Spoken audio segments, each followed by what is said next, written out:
What's up, everybody, and welcome in to another edition of the Sit Down. As always, if you enjoy this news video, please make sure you hit that like button and let me know what you think of today's discussion in the comment section below. If you're new around here, you just haven't done it yet, or you're living in a rock and seeing this video for the first time, I don't know what you're waiting for. Hit that subscribe button below now so you never miss another Sit Down video. We approach 90,000 subscribers here on the channel, and the goal is to get to the elusive 100,000 here on YouTube. So do me a favor. If you're finding this video out, make sure you show some love. Today, ladies and gentlemen, we're going to get in to another organized crime topic. And the news has come in fast and furious over the last week or two in the mob genre. As we reported last week, an interesting thing happened in New Jersey. Former Gambino associate John Alite was made a councilman.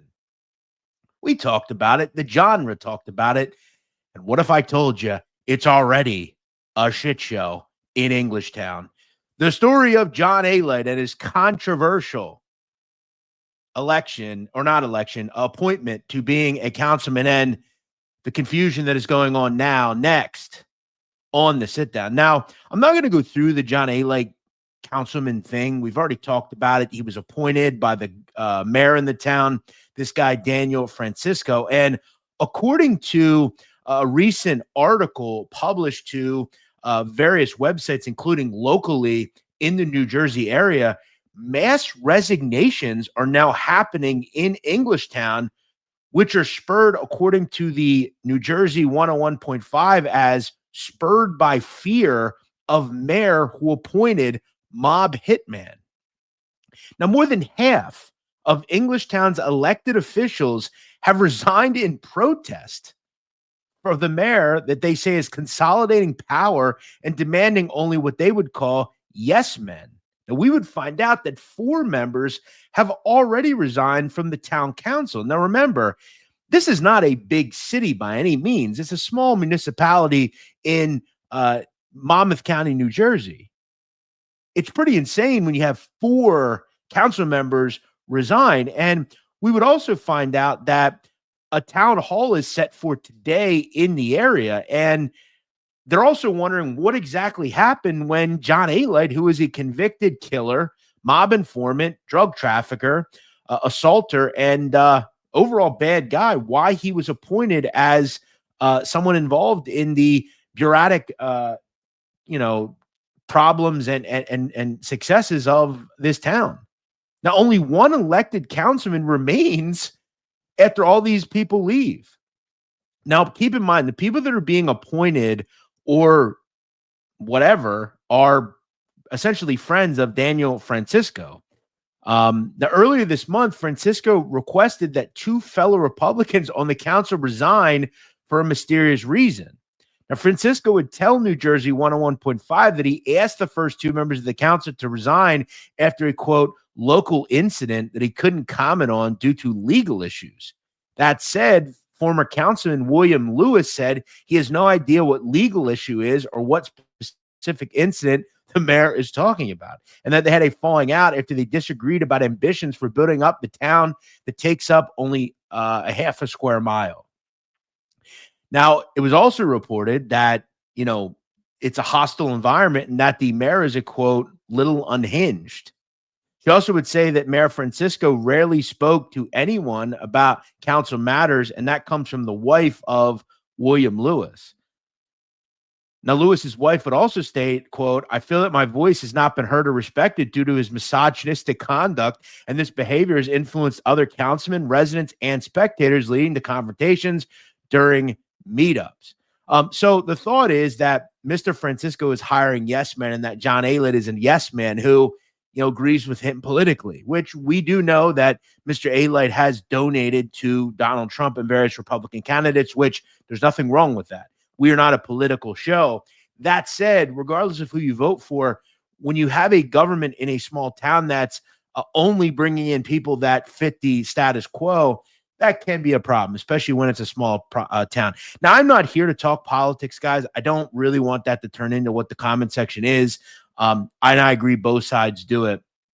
The true reality is, though, whether or not John Alite has changed his life, look, I do respect the fact that he's trying to make a difference, but I think there is questions from a lot of people, not me, but from people of why he exactly was appointed for this. There's no one else that can do this sort of thing.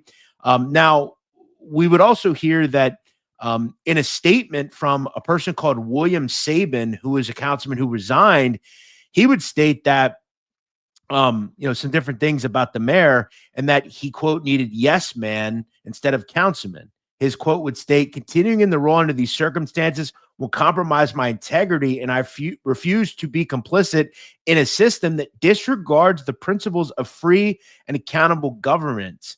I cannot and will not serve as a yes man to the mayor, nor will I allow my continued presence to imply otherwise.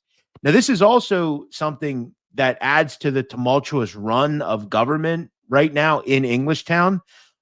Its police chief recently was arrested last year on shoplifting charges. And I guess tonight at 6 p.m. at the Borough Hall, they're going to have a town hall where residents will raise concerns about what exactly is going on in Englishtown. So let's just be honest. John Alite was appointed because he's a yes man. It's not because of his merits as some civic leader. He could be that someday. That said, there's some real issues going on in this town, and I found it interesting. I've talked to some people that live in this area. A lot of people aren't happy about this. And as I've said, I am in the coming weeks going to go up to Englishtown. I want to talk after the dust settles a little bit with some of the residents. I want to see what they think of all this, because again, we all live in small towns around America, and tumultuous governance like this has no place in government. So I wonder, will someone fall on the sword? And I have to think John Alite will be the scapegoat here. We have to remember, this isn't the streets anymore. No one's scared of John Alite from a violent standpoint. It's like he's going to hurt anybody for taking him down. I have to wonder, maybe Mayor Francisco will think better of this, and maybe something's going to happen here.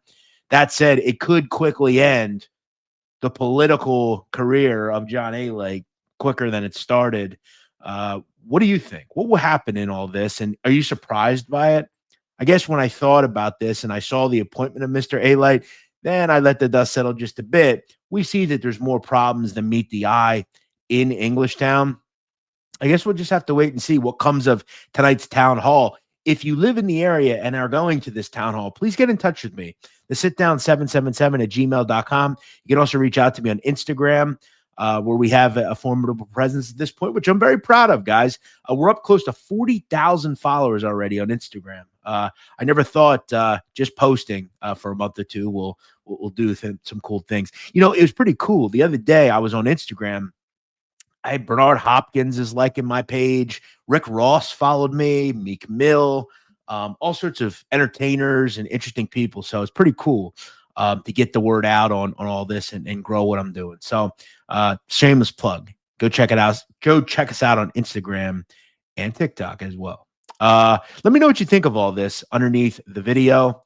I'll see you all soon here on the Sit Down.